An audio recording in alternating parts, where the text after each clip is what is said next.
Walao inflation You might have heard this term thrown around a lot, especially when people complain about how expensive things are getting. But what exactly is inflation? In simple words, it means things are getting more expensive. It's like when you go to the supermarket and notice that the price of your favorite snacks has gone up. Like, remember when your Kopi was $1.20? Those were the good old days, right? Now it's $1.50. That's inflation law. It's not just coffee, it's everything from groceries to clothes to even your favorite hawker food. Your money buys you less stuff than before. You might have noticed that your grocery basket isn't as full as it used to be, even though you're spending the same amount of money. Think of it like this: your money is like a balloon, and inflation is like a slow puncture. Over time, the value of your money decreases, just like how a balloon slowly loses air. Slowly but surely the air value of your money is leaking out. It's a gradual process, but it adds up over time. It's a fact of life, this inflation thing. Everyone feels it, from the young to the old. It's something we all have to deal with. A little bit of inflation is normal, like a gentle breeze. It can even be a sign of a growing economy. But too much, and it's like a freaking typhoon on your wallet. When inflation gets out of control, it can cause a lot of financial stress and uncertainty.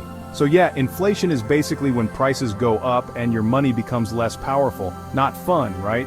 It's important to understand it so you can better manage your finances and plan for the future. So how do we know if there's inflation or not? It's a question that affects everyone, from the average shopper to big businesses. We gotta measure it, but how exactly do we do that? Imagine trying to measure how fast a snail is moving. You need a ruler and a stopwatch, right? It's a meticulous process, but it gives you a clear idea of the snail's speed. For inflation, we use something called the Consumer Price Index, CPI. This is essentially our ruler and stopwatch for the economy. It's like a basket of goods and services that most people buy, like food, clothes, housing, and transport. This basket represents the typical expenses of an average household. Every month, the government checks the prices of these things in the basket. They collect data from various stores and services to get an accurate picture. If the total price goes up, that means there's inflation. This indicates that the cost of living is increasing, and your money doesn't go as far as it used to. If it goes down, it's called deflation, but that's a story for another day. Deflation can be just as concerning as inflation, but it involves different economic dynamics. The CPI helps us track how fast prices are rising so we know how much our money is losing value. It's a crucial tool for economists and policymakers. It's like a speedometer for the economy. Just as a speedometer tells you how fast you're driving, the CPI tells us how quickly prices are changing. This helps us understand the economic environment and make informed decisions. Now, why does inflation happen? One reason is something called demand pull inflation. Imagine everyone suddenly becomes rich and wants to buy the same things, like the latest iPhone or those limited edition sneakers. When demand is high but supply stays the same, prices go up, just like when everyone rushes to buy toilet paper during a pandemic. It's like a game of musical chairs with too few chairs. Demand pull inflation is like a popularity contest where the most popular items get more expensive because everyone wants a piece of the action. Another culprit behind inflation is cost push inflation. This happens when the cost of producing things goes up, like when oil prices rise or there's a shortage of raw materials. Businesses then have to increase their prices to maintain their profits, which pushes the overall price level up. Imagine your favorite chicken rice stall having to raise prices because chicken feed got more expensive. Cost push inflation is like a domino effect, where one price increase leads to another. Section 5. The money printer's monetary expansion and inflation. Hold on to your wallets, folks, because this one's about the government printing more money. Sounds good, right? More money for everyone. But wait, there's a catch. When there's more money circulating in the economy, it can lead to inflation. Think of it like this.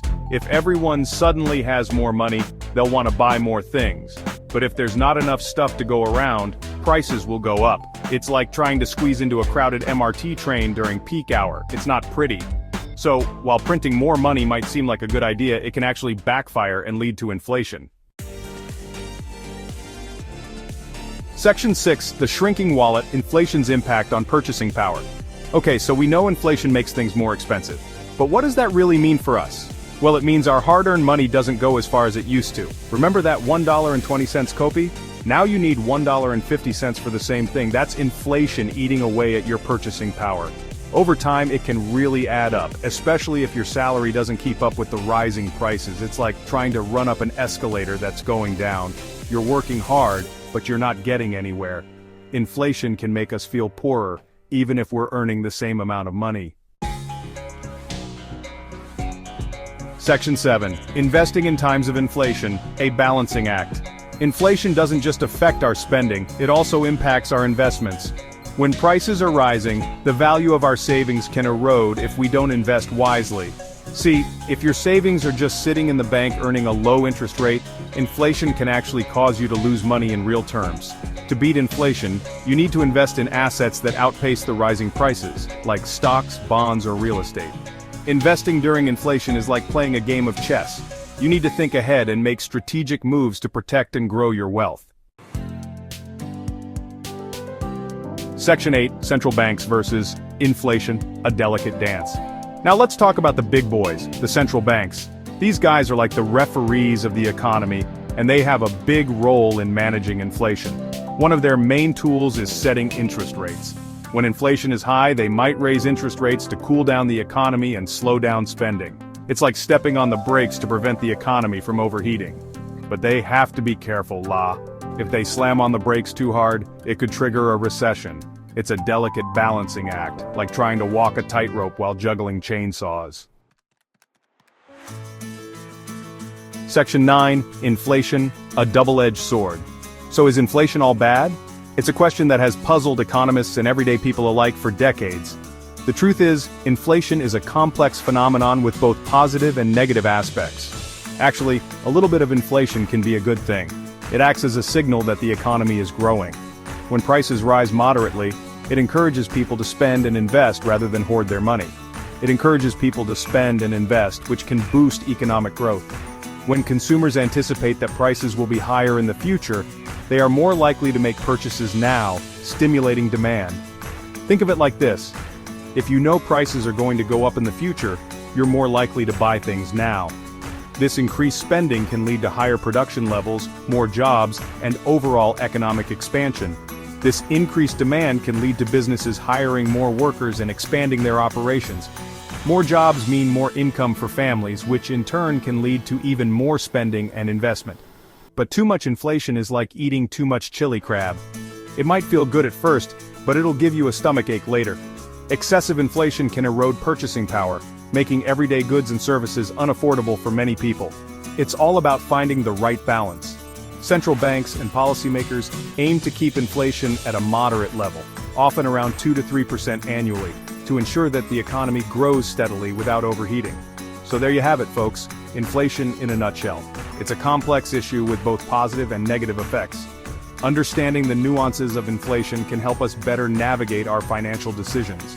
It's a complex issue with both positive and negative effects. On one hand, moderate inflation can drive economic growth and job creation. On the other hand, runaway inflation can lead to economic instability and hardship.